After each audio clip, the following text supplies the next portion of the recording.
fuerte Rey, verdadero y fiel, todopoderoso, venció la muerte con poder, victorioso es Él, vive para siempre, el grande y fuerte Rey, verdadero y fiel, todopoderoso, venció la muerte con poder, victorioso es Él, vive para siempre. Su poder se expresa en sus obras, su control está en cada detalle. Su poder se expresa en sus obras, su control está en cada detalle.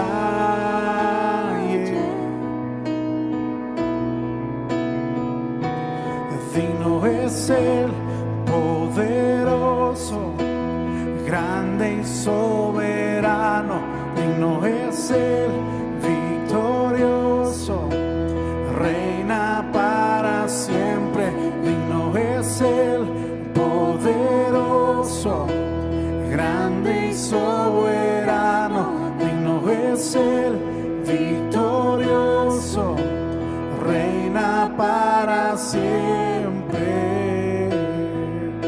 El más grande eres tú,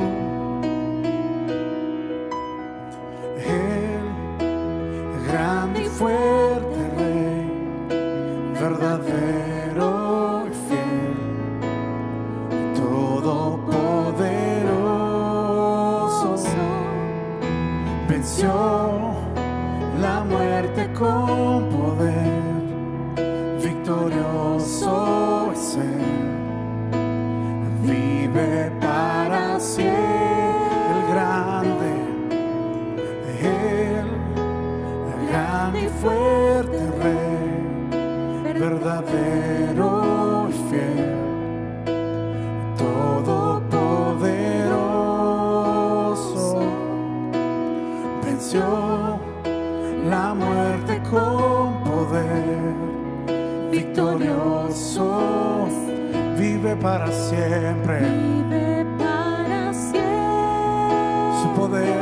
Su poder se expresa en sus obras, su control está en cada detalle. Su poder se expresa en sus obras, su control está en cada detalle.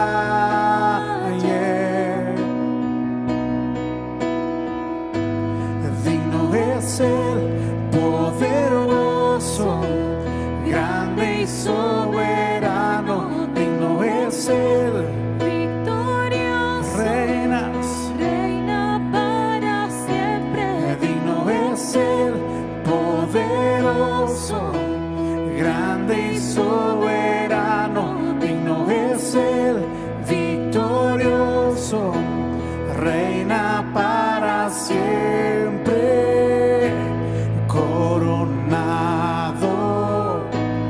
exaltado para siempre, adorado. ¿Por quién es Él? Coronado, exaltado para siempre, adorado. ¿Por quién es Él? ¿Por quién es Él? Coronado, exaltado para siempre, adorado. ¿Por quién es Él? ¿Por quién es Coronado, Él?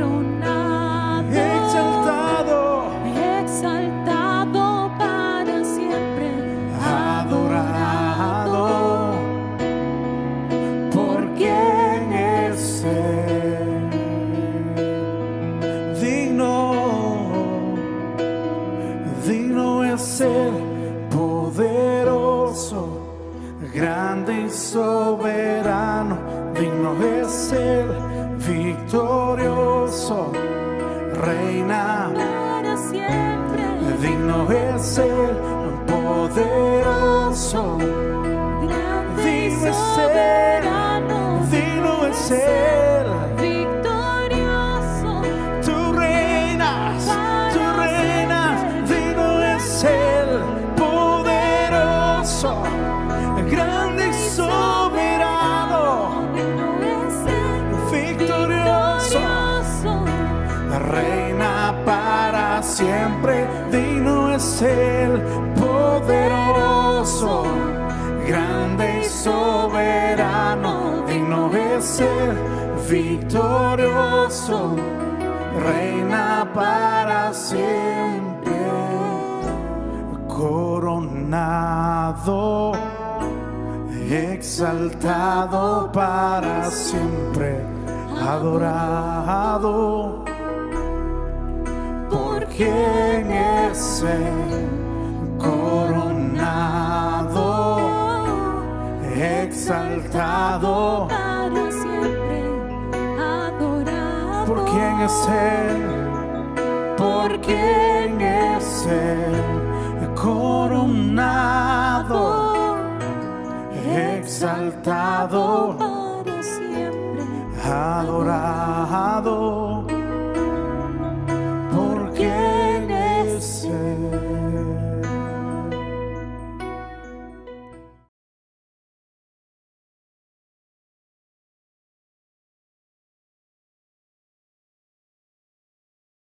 Hoy quiero compartir con ustedes la enseñanza y voy a pedirles que por favor veamos en las Escrituras en Colosenses capítulo 1. Colosenses capítulo 1 dice la Escritura de esta manera, verso 21. Colosenses 1, 21 dice, y a vosotros también que erais, fíjese bien, está hablando del pasado, que erais en otro tiempo, tan linda la palabra, ¿eh? Lo que fuimos en otro tiempo, dice que éramos extraños y enemigos, qué tremendo eso, ¿verdad? ¿Qué éramos antes, hermanos? Extraños y enemigos en vuestra mente, haciendo malas obras, dice, ahora, diga conmigo, ahora, tan lindo el Señor, ¿verdad? Nos menciona lo que fuimos, el tiempo, lo que hacíamos, pero ahora, si algo el Señor está marcando en Misión Cristiana en el Calvario, es el tiempo, el hoy, el ahora, no el mañana, no el ayer, no lo que pasó hace 10 años, no es el ahora, el hoy de Dios. Dios es un Dios presente, que ciertamente nos habla de la historia, nos menciona la historia y nos revela la historia, pero como dicen Romanos, todo lo que se escribió antes para nuestra enseñanza es. Quiere decir entonces que así como hay un Antiguo Testamento, también hay un Nuevo Testamento. Así como hubo un antiguo pacto que ahora ya fue, ¿qué? Ya terminó, ya concluyó, ya no tiene más función, ya no está vigente, hay un nuevo pacto. El mismo Señor dice en su palabra, hablando de la cena del Señor, dijo Pablo, este es el nuevo pacto. Hay un nuevo pacto entonces, un pacto actualizado, un pacto nuevo, que anula los otros pactos, que en un tiempo fueron funcionales, pero la ley a nadie salvó. La ley es débil, dice la Escritura. Pero venida este nuevo pacto de gracia en el Señor, nos permite vivir en el ahora de Dios. Por eso me encanta leer estas partes y resaltar lo que fuimos y lo que somos, y que el Señor sigue siendo el mismo de ayer, de hoy y de siempre. Qué glorioso eso, ¿verdad? Pero los tiempos para nosotros cambian. Sí, porque el Señor ya señaló sus tiempos y Él es el único que tiene todo el tiempo porque Él es el eterno. Pero nosotros solo tenemos un tiempo que nos permite el Señor en la tierra para cumplir, para hacer, para expresar y experimentar en nosotros el hoy del Señor. Y entonces no tenemos un Dios histórico, tenemos un Dios actual, un Dios de siempre, un Dios que no lo rige ni el tiempo ni la distancia, es el Dios presente. Y entonces cuando hablamos del omnipotente, omnipresente, estamos hablando de un Dios de un Dios que es real, que está en medio de nosotros, que no importan las ocasiones o situaciones que el mundo esté viviendo, Él está presente. Y alguien dirá, pero si Dios está presente, ¿por qué están pasando tantas cosas en el mundo? Sencillo. El Señor revela en su palabra que todo esto tenía que acontecer, que todo esto tenía que pasar. Y usted y yo no somos ignorantes de esa escritura. Conocemos claramente lo que el Señor dijo y lo conocemos desde nuestro inicio en la vida cristiana, que estos tiempos iban a llegar. Incluso la escritura nos habla de tiempos peligrosos, tiempos malos, pero también nos habla de aprovechar bien el tiempo, de redimirlo. Entonces, al entender nosotros lo que fuimos, lo que somos, lo que fue, lo que es, entendemos ahora claramente que el Señor es un Dios presente. No es un Dios histórico como lo tenían los israelitas allá en Jueces. Nuestros padres nos contaron de las cosas que hizo el Señor. Sí, pero ¿y qué cosas está haciendo ahora el Señor? Pues, ¿verdad? Pudiéramos quedarnos en un pasado diciendo si el Señor, si Dios hizo, si Dios trabajó esto, Dios mostró esto, pero quedarnos en un pasado. Y aquí el Señor hace un traslado de tiempo. No solo un traslado de reino, sino también hace un traslado de tiempo. Lo que fuimos, ahora lo que somos. ¿Cuántos dan gloria a Dios por lo que somos? Y usted va a decir, ay no hermano, yo también he sido enemigo de Dios, extraño para Dios, ¿verdad?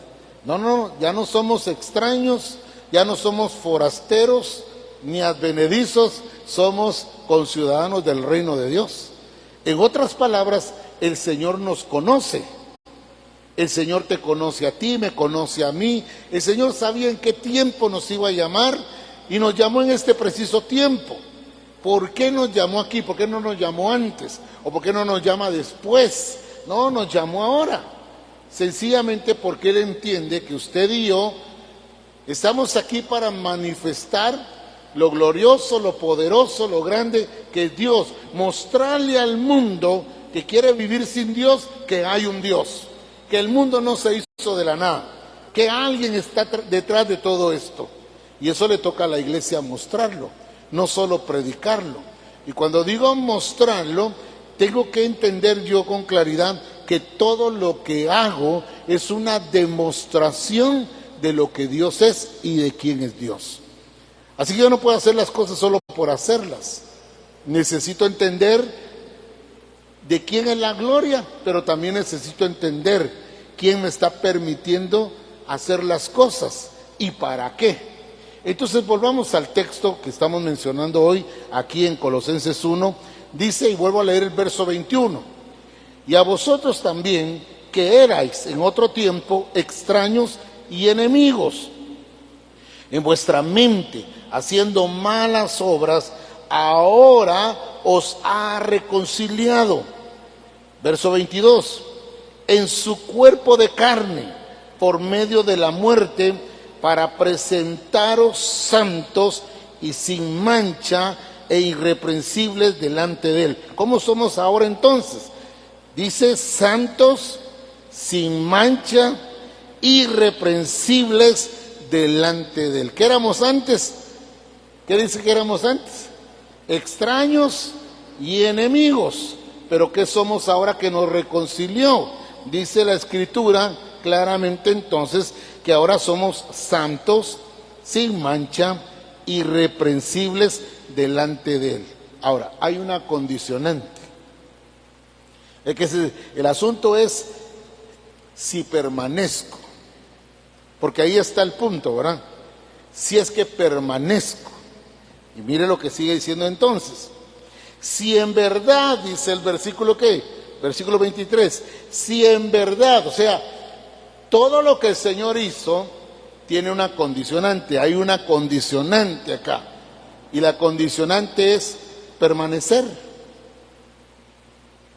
Si en verdad, dice, permanecéis fundados, firmes en la fe. Tres cosas.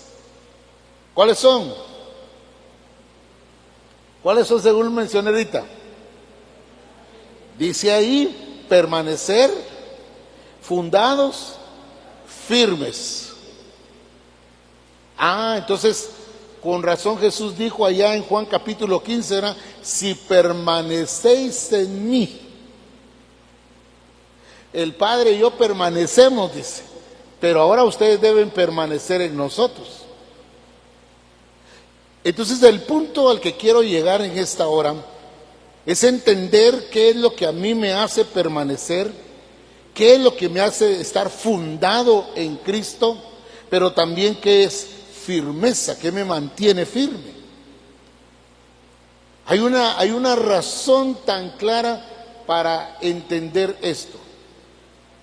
Cierto, ya no soy enemigo, cierto, yo ya no soy extraño para Dios, cierto, ya no hago malas obras, y las que haga, como dijo David, líbrame de los pecados que me son ocultos, de los que no puedo ver, de los que cometo sin darme cuenta, pero los hago. Entonces viene ahora y dice aquí la Escritura a nosotros, dice que si nosotros permanecemos fundados y firmes en la fe, sin movernos.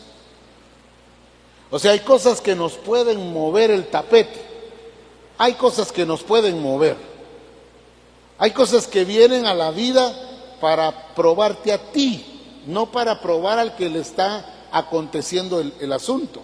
Quiero explicar un poquito eso. A veces vienen cosas a nuestra vida o pasan situaciones o Dios usa personas no para probarlas a ellas, sino para probarnos a nosotros. No sé si me estoy dando a entender. Situaciones que vienen a probar nuestra firmeza, nuestra solidez, nuestra permanencia. Puede ser un problema familiar, puede ser escasez, una enfermedad, puede ser un conflicto, puede ser alguna situación que nosotros no teníamos prevista.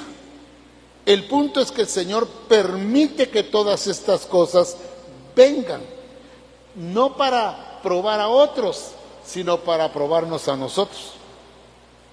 Entonces quiero ser muy claro en esto, porque no todo lo que nos viene de parte de Dios. Hay cosas que nosotros mismos promovemos, pues.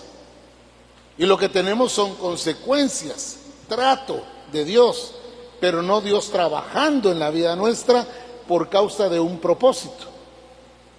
Entonces, cuando yo entiendo que algo viene a mi vida, tengo que examinar por qué vino, qué es lo que Dios quiere sacar de mí, qué es lo que Dios quiere que le ponga atención, qué es lo que Dios quiere que corrija, qué es lo que Dios quiere mostrarme, qué es lo que quiere que salga de mí, qué es lo que sale de usted, de mí, cuando estamos en una situación conflictiva, difícil, una situación que se salió de nuestras manos, algo que se descontroló y que de repente vino, porque las cosas que vienen a nuestra vida ni siquiera son anunciadas, sencillamente vienen. ¿Cuál es nuestra reacción? ¿Qué mostramos? ¿Qué evidenciamos nosotros cuando nos viene una situación? Muchas veces nos convertimos en personas que nos quejamos de lo que nos ocurre. Y entonces, ¿qué es lo que está saliendo de nosotros? Queja, desacuerdo, tristeza, lamento, pero lo que menos estamos viendo es el trabajo de Dios para nuestra vida.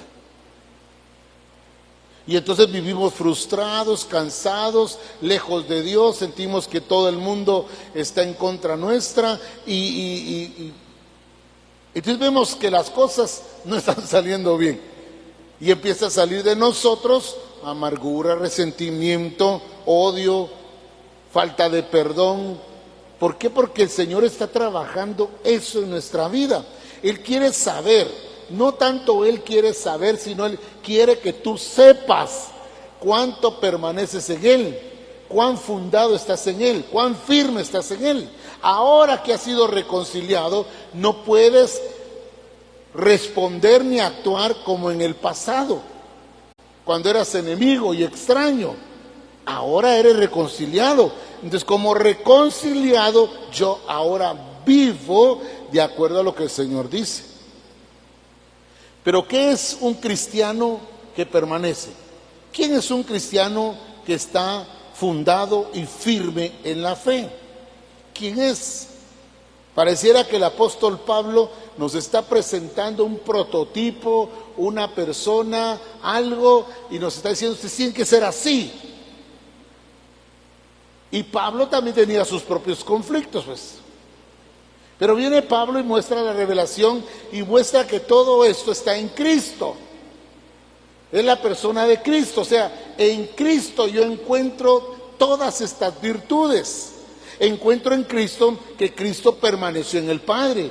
Cristo permaneció fundado en el Padre, en la palabra, firme en el propósito de Dios. O sea, nada lo movió. ¿Y cuántas cosas le vinieron a Jesús para moverlo? Pregunto, hermanos. ¿Cuántas cosas le podrían haber venido a Jesús para moverlo? Eso es tremendo, ¿verdad? Yo digo, nada hizo que Jesús retrocediera. Nada hizo que Jesús se lamentara.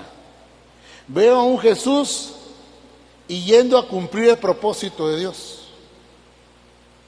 Por eso hasta permitió que Judas le diera un besito, ¿verdad? No todo el que te besa está contigo. Hasta le dio un besito Judas, ¿verdad? Y Jesús se dejó besar. Y le dijo, amigo, con un beso entregas al Hijo del Hombre. ¿Por qué no le recriminó? ¿Por qué no le dijo, hijo del diablo, te descubrí? No se puso a pelear con Judas. Al contrario, Judas era parte de ¿qué? Del propósito de Dios, del plan de Dios. Si no hubiera estado Judas, no venden a Jesús, no lo entregan, no se cumple el propósito. Porque aún Judas estaba en el propósito de Dios y Cristo conocía eso. Por eso no se puso resistente, ni se puso a pelear, ni le cortó las orejas a nadie. Ese era Pedro. Jesús sencillamente dijo, yo soy. Al que buscan, aquí está, yo soy. Pero ¿por qué esa valentía? No era un valor de valentía humana, sino era la misma firmeza, lo sólido de Jesús, de no moverse del propósito de Dios. Es muy fácil moverse del propósito de Dios. Cuando no entendemos las circunstancias y cuando no entendemos el silencio de Dios, cuando no entendemos la lejanía de los hermanos, que se siente solo y que se calle, dice la Escritura, porque es Jehová quien se lo ha impuesto. Hasta en eso tenemos que entender por qué a veces nos sentimos solos. Y cuando no lo entendemos, decimos, nadie me quiere, a nadie le intereso, nadie pregunta por mí, ni siquiera me han llamado, ni me han visitado. Ya tengo 100 años de no llegar al templo y ninguno ha preguntado por mí. ¿Pero por qué tomar entonces la decisión de movernos? Dígame, ¿qué movió a Jesús a no hacer la voluntad de Dios? Yo veo un Jesús firme, fundado, fortalecido, entendido de qué era lo que le tenía que acontecer, pero sobre todo él conocía el propósito y el plan de Dios. Porque aquí habla de que fuimos reconciliados. Si Cristo no hubiera entendido todo lo que le pasó, no hubiera habido reconciliación, hermano. Aunque en un momento Jesús dijo: Señor, si hay otro que pueda tomarse esta copa, que se la tome, pero que no se haga como pido yo, sino que sea hecha tu voluntad. O sea, él estaba entendido que lo que le tocaba era duro, pues. Y para mí lo más duro para Jesús no fue tanto el sufrimiento físico, sino ver a un padre distante. Dios mío, ¿por qué me has desamparado? Si lo que Jesús disfrutó en toda su plenitud en la tierra fue la comunión con el Padre. Pero no llamó al papá, llamó a Dios. No dijo: Padre, ¿por qué me has abandonado? Ahí el Padre hubiera ido y lo hubiera levantado y lo saca de esto. Pero clamó a Dios, porque en Dios se cumple el propósito. Cuando yo veo al Padre, veo un Padre tolerante, pero Jesús no vio al Padre, Jesús vio a Dios. Porque en Dios está el mandato, en Dios está la orden. En Dios no hay discusión, en Dios no se puede negociar. Lo que Él ya dijo, así es. Bueno, entonces entiendo ahora esta parte que Pablo escribe.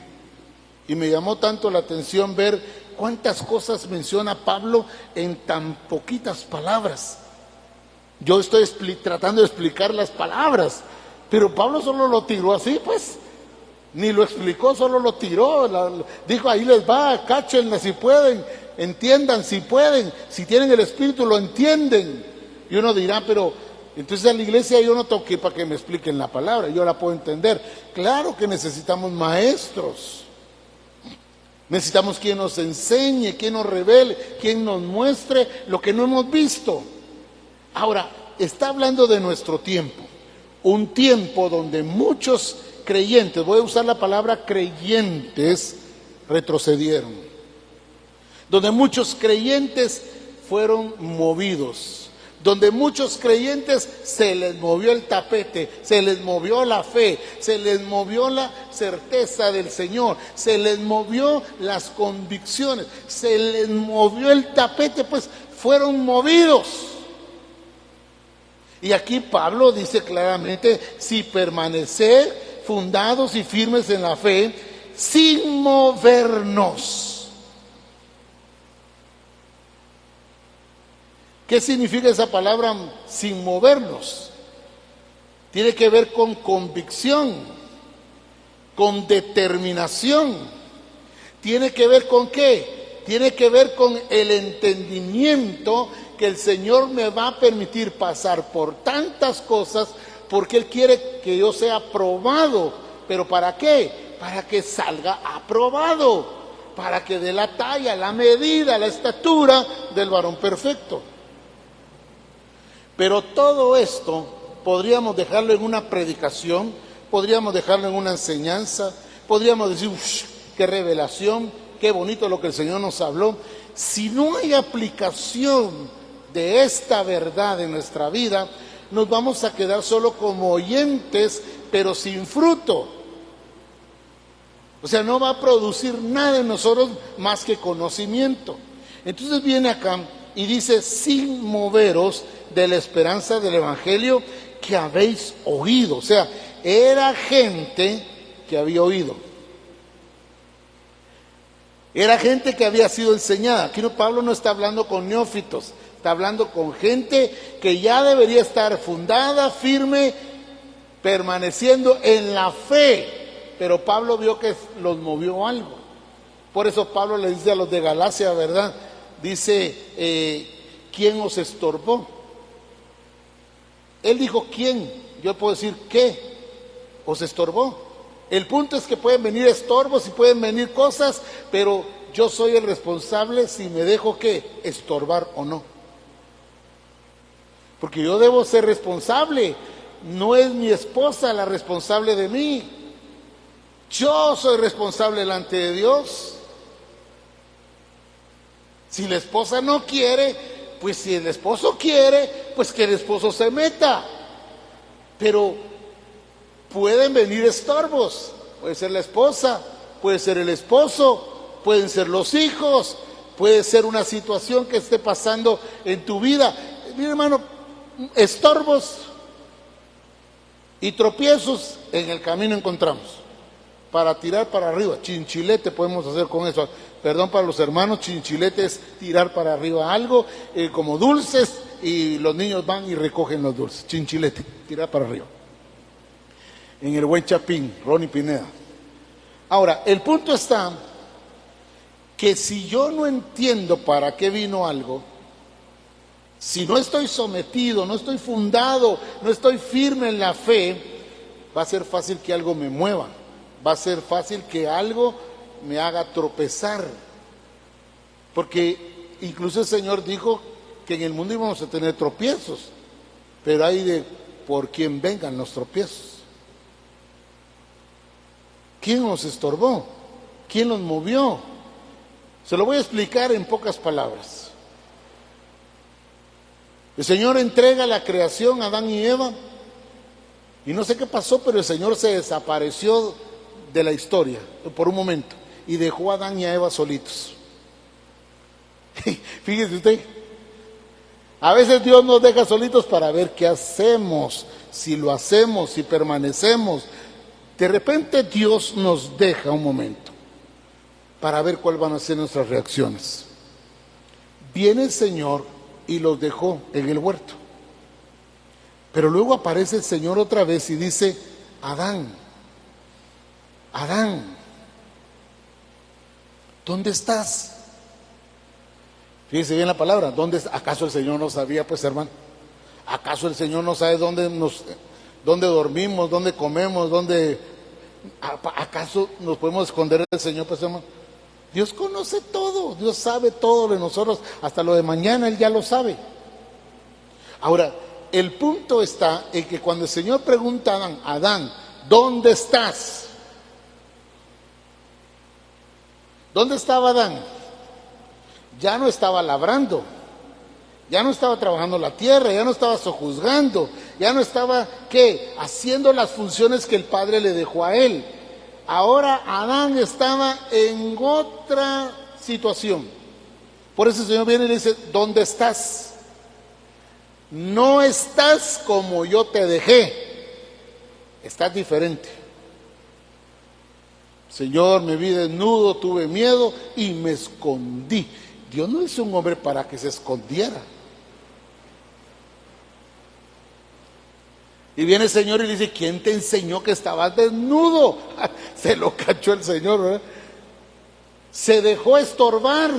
Tenía la revelación, tenía la imagen, tenía el propósito de Dios, tenía la naturaleza de Dios, y a pesar de todo eso fue movido, se dejó mover, se dejó estorbar, fue sacado del propósito de Dios. Eso es muy peligroso, hermano. Y entonces viene Dios y ¿quién te enseñó, verdad? Y ahí viene el diálogo, viene la mujer que me diste, es buena para nada, mirá lo que me hizo, me metió zancadilla, me hizo trampa, chanchuy, dicen algunos lados, ¿verdad? Mira, la mujer que me diste, esa mujercita no sirve, Señor.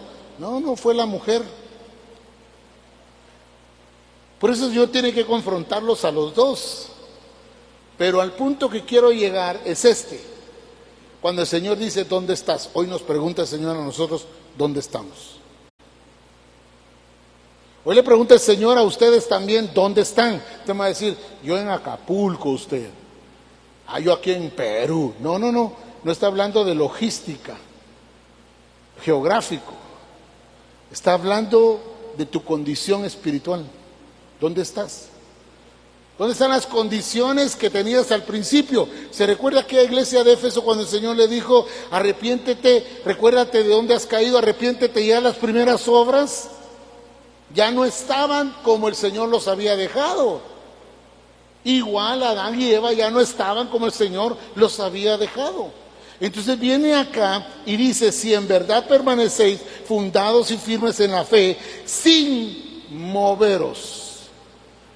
O sea, nada me debe mover a mí de mi fe. Van a venir cosas, ideologías, sistemas, cosas del mundo, los mismos hermanos de la iglesia, los vecinos, la misma familia tuya. Mira, tantas cosas que pueden venirte para moverte.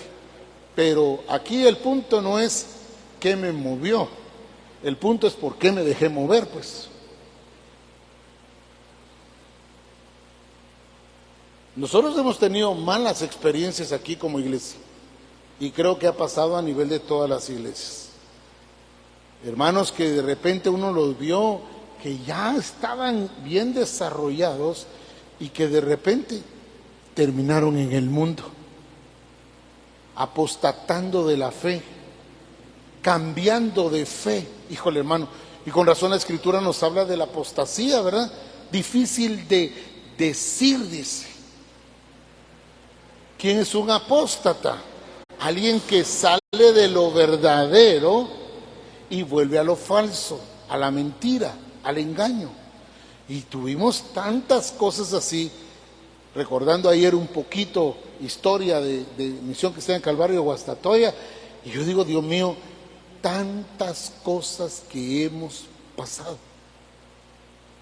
¿Cuántas cosas nos han ocurrido? Pero el Señor me dijo, Ronnie, lo lindo es que tú has permanecido. Yo viendo la situación de cada uno de los que de alguna manera fueron movidos, no me doy cuenta a veces de la mía. O sea, no sé si le pasa a usted, ¿verdad? A veces miramos a todo el mundo y no nos vemos nosotros, lo que Dios ha hecho, lo que Dios ha trabajado, lo que Dios ha limpiado, lo que Dios ha corregido. A veces no lo miramos, queremos verlo en la iglesia, pero no vemos nosotros como personas nuestro desarrollo, nuestra permanencia, el estar fundados, el estar firmes. Ay, sí, pues todo eso nos ha venido y ha golpeado y ha movido a la iglesia y nos hemos sentido como que ya nos caemos, pero no nos caemos. Hemos aprendido a permanecer en medio de los bombazos, ¿verdad? Ya sea provocados por alguien o provocados por uno. Hemos aprendido a permanecer. Y eso es lo que dice esta palabra.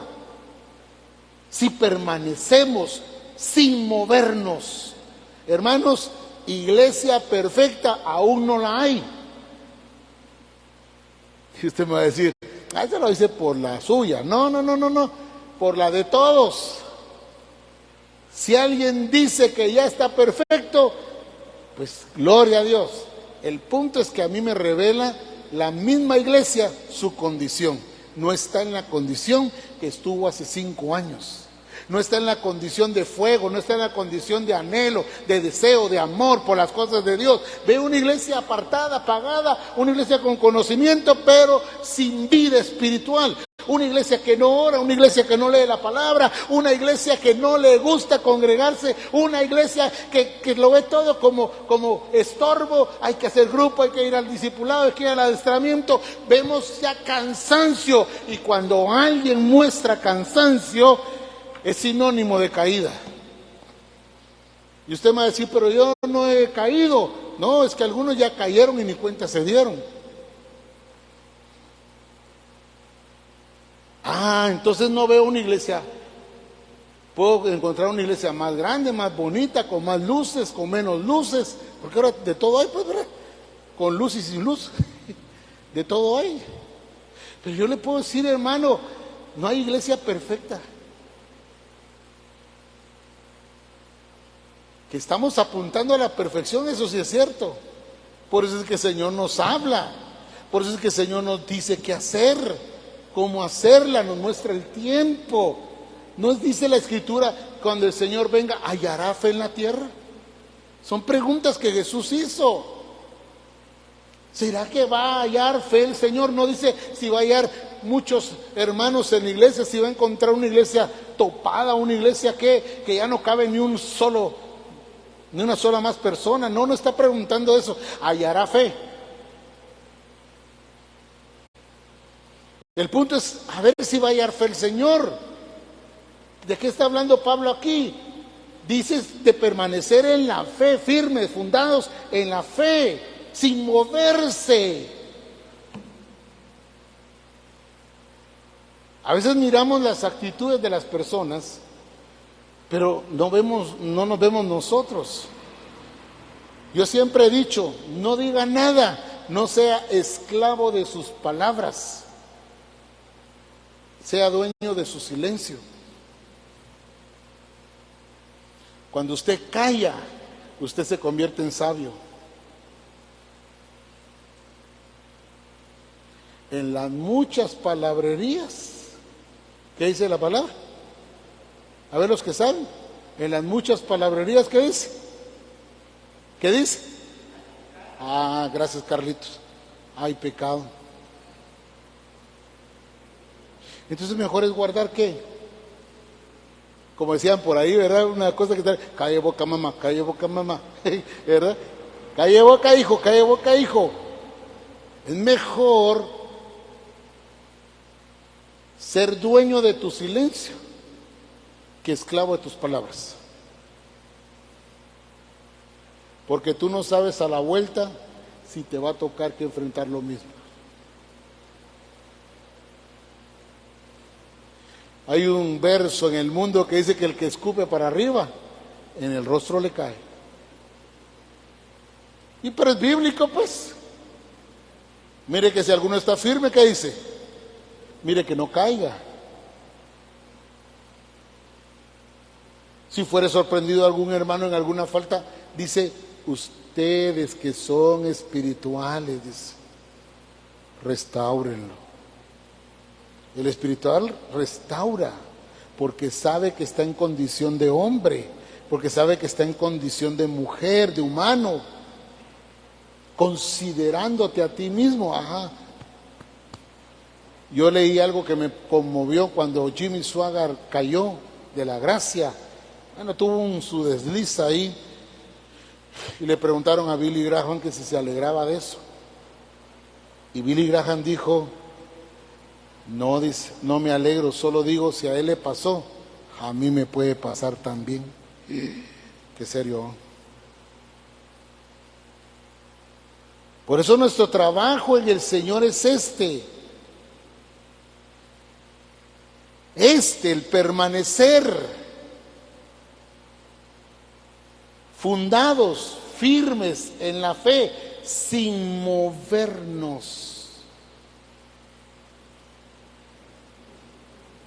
¿Cuántos de ustedes jugaron alguna vez ese juego de estancado? ¿Cuál era la forma de quitarlo uno de ese cosa? Sí, pero como libre le decía más. Libre era. Estancado se queda uno. Y si uno se movió un poquito, ¿verdad? Ah, perdiste. Penitencia. Esto no es un estancamiento. Esta es una permanencia. Amén, hermano. Escapa por tu vida. No sé si me estoy dando a entender. Escapa por tu vida. Eres tú el responsable. Yo soy responsable. No soy responsable de nadie más que de mí mismo. Por eso Pablo le dijo eso a Timoteo. Ten cuidado de ti mismo. Tú eres el responsable de ti. Bueno, entonces sigue aquí hablando, sin moveros de la esperanza del evangelio que habéis oído. Ya lo habían oído. El cual se predica en toda la creación que está debajo del cielo, del cual yo, Pablo, fui hecho ministro.